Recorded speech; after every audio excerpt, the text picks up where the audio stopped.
Hello and welcome to Owning Your Voice. This is a confidence crash course of sorts for singers, vocal performers, really of all ages. And you might be a beginner to performance, you might be a seasoned performer, but confidence has maybe always been something that's held you back a little bit. My name is Bri Worek. I am a licensed speech language pathologist and vocal coach here in Nashville, Tennessee. And I created this course because this is truly a course that I wish I would have had as a young performer. But even now, nearing 40, this is still information that I find valuable. And even though I wrote it and created this presentation for you, it's still things that I need to remind myself of as well. So we're going to jump right into it. I want you to try and think back to being a kid. Depending upon your age taking this course right now, that might be more recent or a little bit more distant. For me, it's a little bit more distant, but kids on average tend to be highly confident. Now, we all come from different backgrounds, different households. Our situations are not all the same, but in general, kids don't have adult problems. They don't have the big worries of the bills and paying the mortgage, and we might wear funny costumes and sing at the top of our lungs, and we just do not care the same way that we do once we enter into our teenage years and get a little bit more self-awareness under our belts. We don't have a high level of inhibitions when we're a kid, but there's always a point in time where that confidence goes away. And it's a sad time when that happens, and it happens for most of us.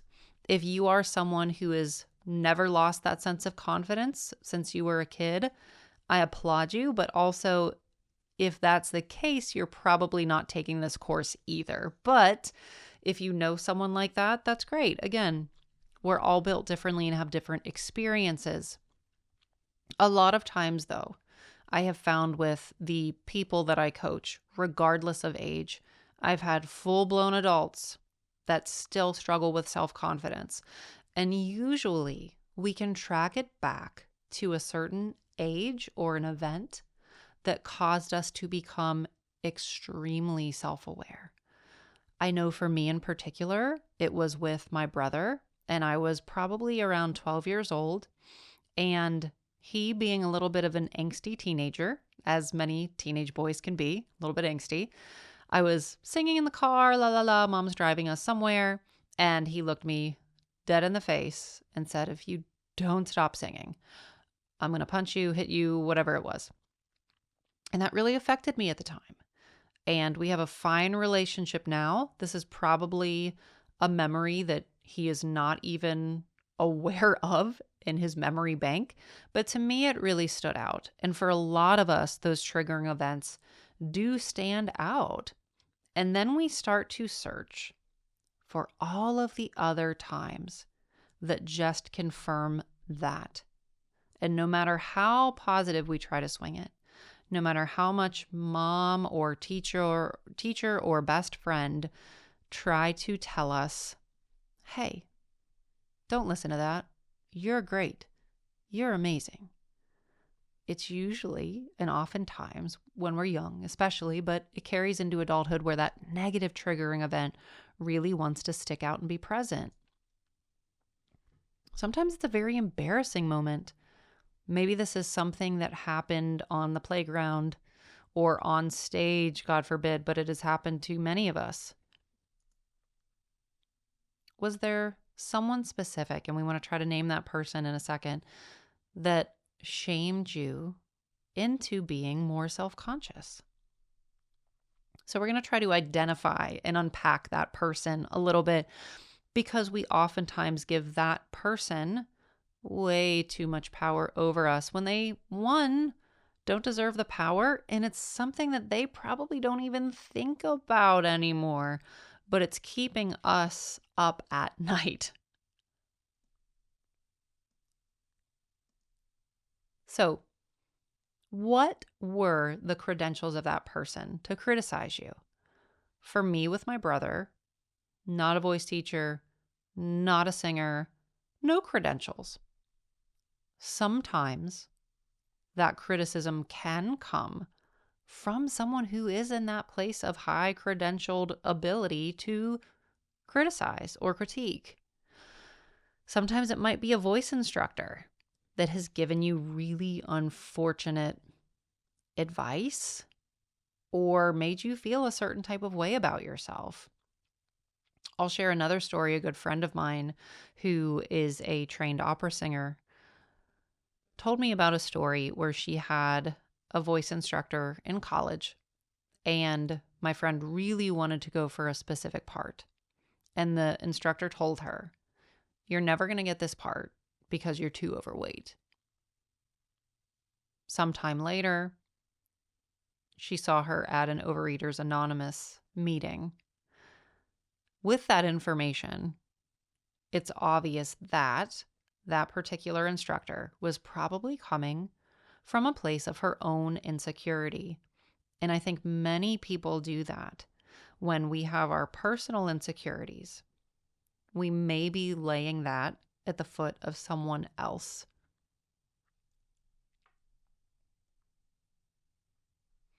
I was just doing a class earlier today with a young teen student, and we were talking about self-awareness, self-consciousness, and confidence. And I asked her, as I ask many of my students, again, regardless of age, what do these words mean to you? And oftentimes, they know they've heard them before, but they also can't really think of what it means. So we're going to unpack and define those a little bit more specifically. I think of self-awareness as a healthy personality trait. It's something that is necessary. It's needed. It defeats that ego a little bit. We can assess our skill level, not as good or bad, but we can tell, okay, this performance didn't go so well. But why didn't it go so well? I was working with a singer just the other day, pre-teenage singer, who was working on the national anthem. Very tricky song, as we all know. It has a very wide range, well over an octave, and that's where it trips everybody up, is because it's such a wide range that we want to start it a little bit too high a lot of the times. And she was doing this rehearsal, and she said, "I didn't like how I did." I said, "Well, why didn't you like it?" And she sat for a second and she said, "I started too high." Exactly. We're not going to avoid pointing out our mistakes, because then we would just be burying our head in the sand, and that's not how we improve. We have to be aware of, okay, yes, I made a mistake, but let's not beat myself up, because this is why the mistake happened. How do I fix it for the future? But if I'm self-conscious about something, if I can't point out, okay, I started too high, and I just very negatively look at what I did, we can get very anxious. Imposter syndrome is that big buzzword today, where yes, we are in the situation. We have maybe earned or worked really hard for that situation, but you still don't feel like you belong. You still have a high sense of self-doubt, and it's that self-consciousness that really is not serving us at all, but self-awareness does. So we need to strike a healthy balance. Self-awareness, which we just talked about, we'll explain a little bit more, but also self-confidence, which we are also going to explain more. Self-awareness helps us identify problem areas. Did I maybe just start too high? Was I tired at the end of the song because I didn't play with my dynamics enough? It's all a possibility. It also helps us set realistic goals. If I'm starting too high, how can I counter that? What do I need to adjust? Be humble, right? Like Kendrick Lamar says, we need to maintain our humility. No one wants to work with someone who is extremely arrogant. Arrogance to me is that know-it-all personality. An arrogant person, which is different from confidence, we're going to explain why, because a lot of my students, especially my young female students, get very confused in those terms. And we perceive that if I'm confident, as in I say that I'm good at something, we confuse that with arrogance. We don't want to seem arrogant because we know that that's more of a negative trait for sure. But arrogant people lack self-confidence. If anything, they're very insecure. And in that arrogance, we want to act at least like we know all the things and we can't be told anything because we at least think, or we're trying to act like, because of our insecurities, that we have all of the answers. But on the flip side of that, if I have someone who's lacking self-awareness and really they just think that everything that they do is terrible, they won't take risks. They don't give themselves a break. And they are just as difficult to coach, sometimes if not more, because their self-awareness, their opinion of themselves is so low. They will not try new things, which then carries us into our self-confidence. Self-confidence to me is simply just a sense of knowing, and knowing where our strengths lie. We commit to improving. We can say, okay, in my self-awareness, I do not have XYZ today. I know I need to work on my belting.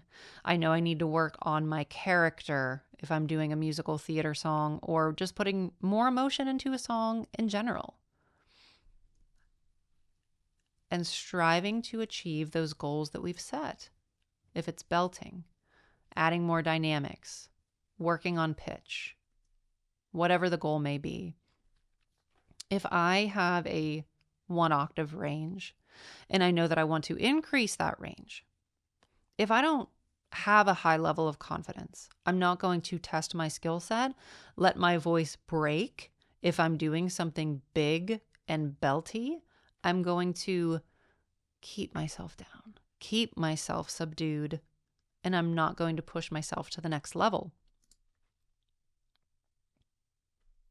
And again, take those creative risks. I need to test my skill set. I need to try something different. That's what self-confidence is going to do for us.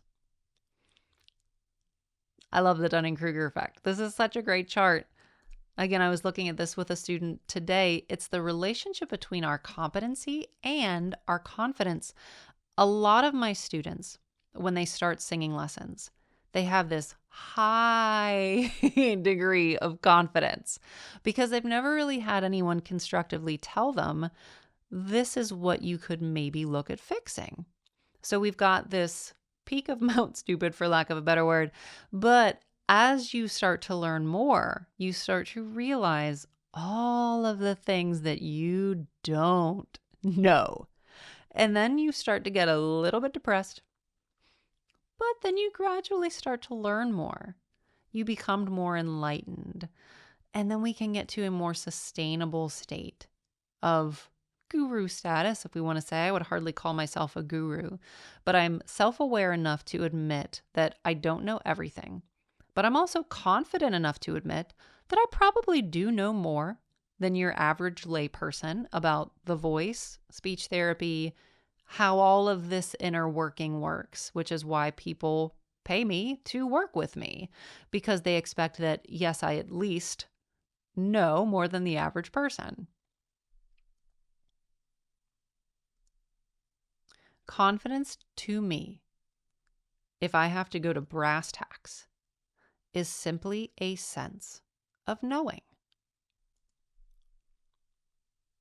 We know what's good, but also what's bad, which is tapping into our self-awareness. But then we have everything that we need to make improvements. And it's not just our singing or our vocal performance. When I think about your relationship with a significant other, when I think about your job performance, when I think about the opportunities that you will reach for, I truly believe that I don't just train singers when I'm coaching. These are life skills that we are learning. You will do scary things sometimes. I do things all of the time that feel like they are out of my realm of comfort. But because I do have a high degree of confidence, do not misunderstand me to think that I never question myself. I question myself all the time, but I always remember who I am at my core, all of the things I'm committed to doing, and where I want to be in the future. The difference between someone who is doing things and someone who is not is that they just have a high degree of confidence and know that they do have the space and opportunity to improve, and they are committed to that process. And even if they fall down, they get up every single time. For what we're talking about, oftentimes it's singing with confidence, though. We want to get on stage. We want to feel good about what we're doing. And there are different ways to further solidify that. How prepared are we? Sometimes I think that I have students that almost set themselves up for failure, because then we can find the excuse, oh, well, I didn't practice enough. Oh, I didn't do this. Oh, I didn't do that. And you give yourself the easy out, because it's certainly more disappointing when you did try really hard and you did prepare all the ways that you could have prepared, and maybe it still didn't go your way, because that happens too. We are going to get to know ourselves just a little bit better. Now, with this course, you should have also received a self-analysis worksheet. So you can pause this video at this point, or you can fill this out at the end of the course. I've put a goal chart here. Try to be specific about what your goals are. Not just, I want to sing better. That's extremely generic. And maybe you don't exactly have the language if you're not working with me, or you're not working with a voice coach in your area, whomever it may be. And it doesn't have to be with me. You can work with anyone who's local, or me online if you're not local to Nashville. But I want you to think specifics. Am I trying to sing louder? Maybe I'm trying to sing softer. I have students that struggle with that too, believe it or not. Do I need to improve my pitch? Do I want to expand my range? Do I want to be better at putting emotion into my songs? Do I want to be better at memorizing music? Do I want to maybe even learn how to accompany myself on the piano? And then for any of those things, we might have certain people involved, things that we need. If I want to get better at breath support, do I need a respiratory muscle training device? Do I need to work on guided meditations where I'm really focused on my breath? If I do want to learn to accompany myself while I'm singing, do I need a piano instructor? Do I need a guitar instructor? Do I need to do some free online YouTube tutorials? There's no ending to what we could possibly do. And then on the subsequent pages, we're going to look at self-concept. And we are going to identify some things about ourselves. Where do I want to be in 10 years? What are things that I like? Maybe things I don't like. How would my family describe me? Who are people in my life that I find extremely influential? And this might seem like commonplace, like duh information, but these are things that we don't think about on a regular basis. And what we are doing with this activity is we are creating the shape of you. Not the Ed Sheeran song, but the shape of you and what your personality is, and taking ownership of yourself. Now, at the end of that as well, I have put a link for some personality traits, different things of value, a value list that we're going to rank from 1 to 10. This is an exercise that I had done myself with a coach several years ago, a life coach that I was working with. And one thing that I found that was very interesting is that I was always working towards a financial goal. Money was always at the top of my priority list. But when I actually made a priority list, a values list, money was actually at the bottom. So I was in all of this distress and confusion about, why am I not happy? Why is this an issue? Why is that? Because I was working completely outside of my value system. So if you are an adult, for example, and you are working a pretty simple desk job, but if something is like creativity is extremely important to you, well, then I could imagine how just working a desk job may not really tap into that creativity for you.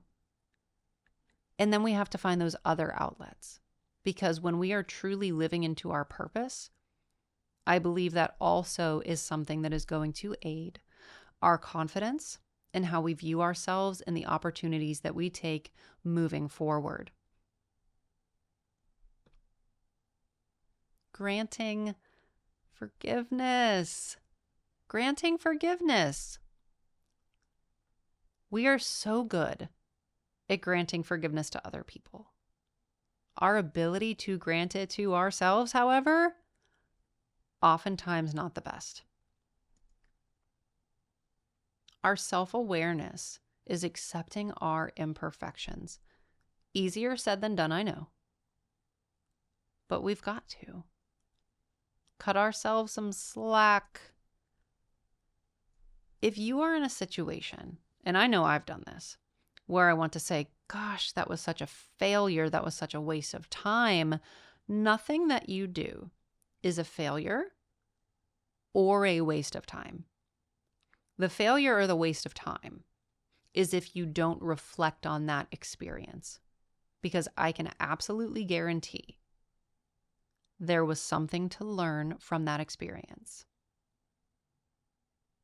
Even if it was a failure, there was something to learn from that experience. It's so important, I wanted to say it twice so that you heard it again. Failing is failing forward. You don't fall behind, even if it feels like, oh my gosh, this set me back so much. It's not going to set you back if you take the lesson from it every single time. Another thing that just aids that confidence of, ooh, I made a mistake. I'm a human being. Human beings are going to make mistakes. I hate to break it to you. The best you can do is learn from the lesson. I am. There's a Christina Aguilera song called I Am that I just love. I am a lioness.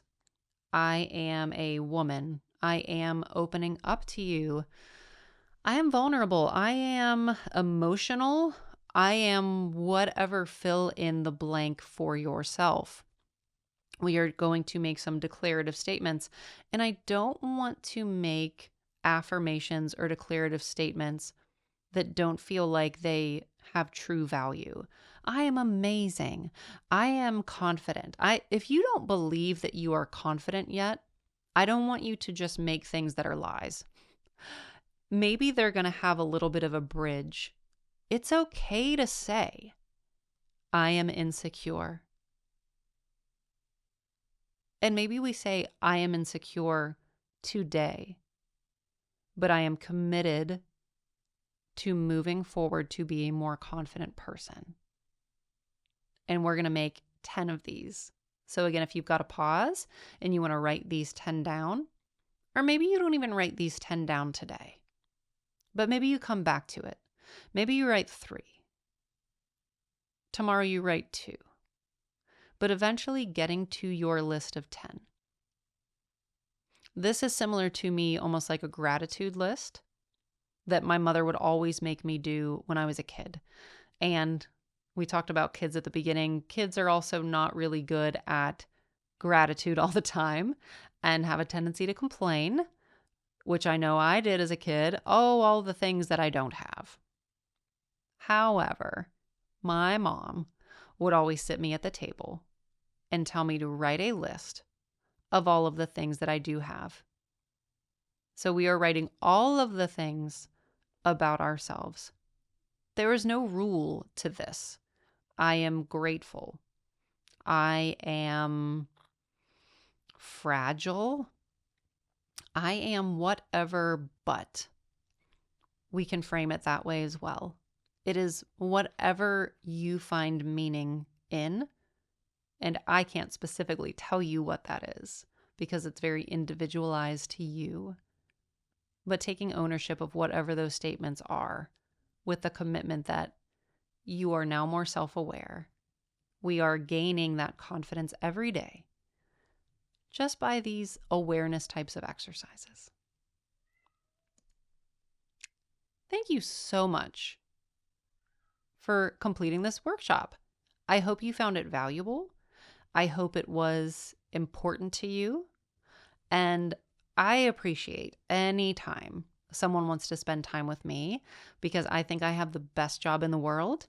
And all I want is that anyone that I come into contact with leaves that situation feeling better than when they walked into the room.